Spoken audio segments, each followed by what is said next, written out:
nagluluto ako ng ham. Ayan, kasi gagawa ako ng homemade pizza. Meron akong mga pure food ham dito guys. Sarap to guys. Ito yung gagawin kong topping sa sa pizza. Pero ahead of time, nilutuin ko na din siya.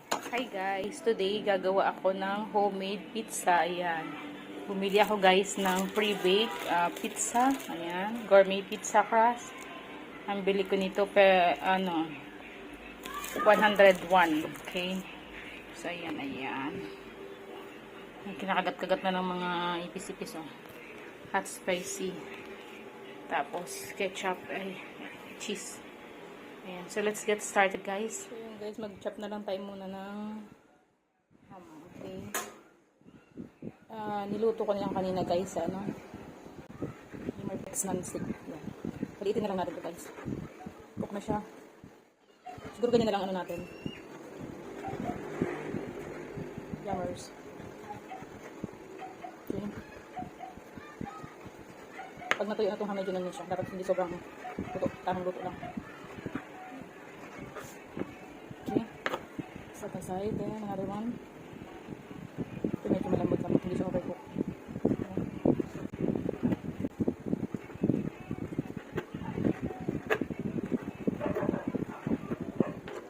Okay, so pinala guys. Guys, ng konting canola oil. Okay. Gusto ng konting canola oil. Para hindi dumikit yung ating pizza. Kaya lagay ko na siya. Then, tapos lalagyan na natin guys ang pizza ng ketchup. Lagyan na natin guys ang ketchup.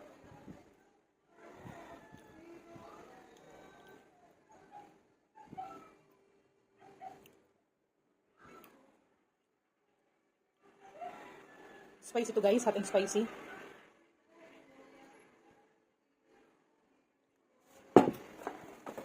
Tapos, ganyan.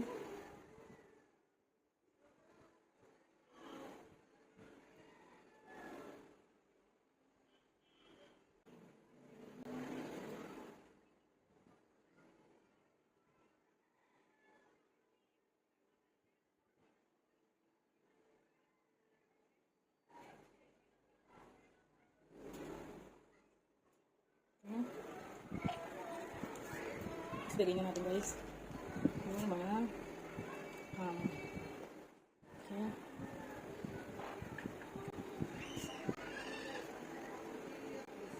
okay. Ilagay na lang natin guys yung cheese. Okay, lagyan na natin ang cheese at i-ready na natin yung okay guys, cheese. Lagyan tayo ng cheese. Okay, right here.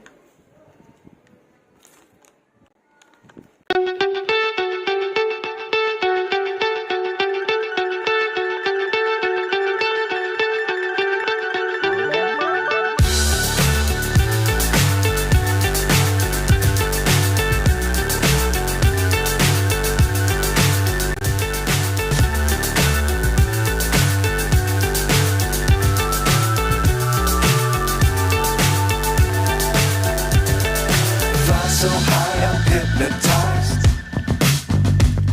What's up is down, what's left is right. Chasing stars and holding you.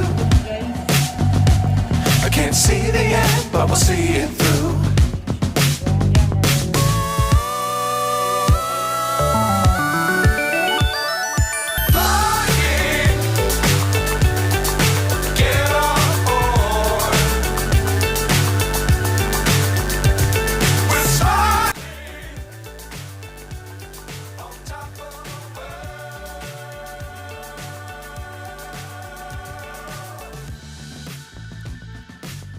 Times don't fly too high.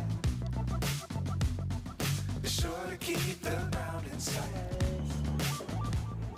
Fly forever if you keep it tight. Love the world that keeps the sky on your mind.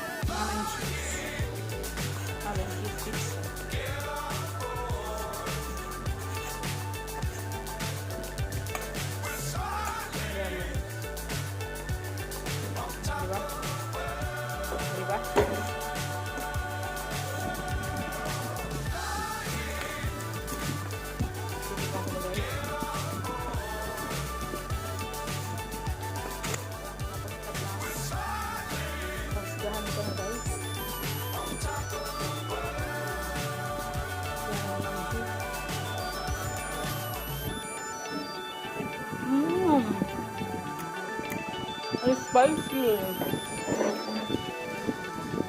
Yummy. It's really yummy. Anghang. Anghang kasi guys yung ketchup eh.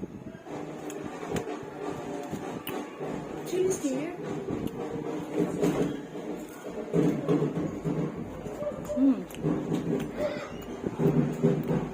Ah, si Papa G's pala. Ang saga, no? May mga Anghang.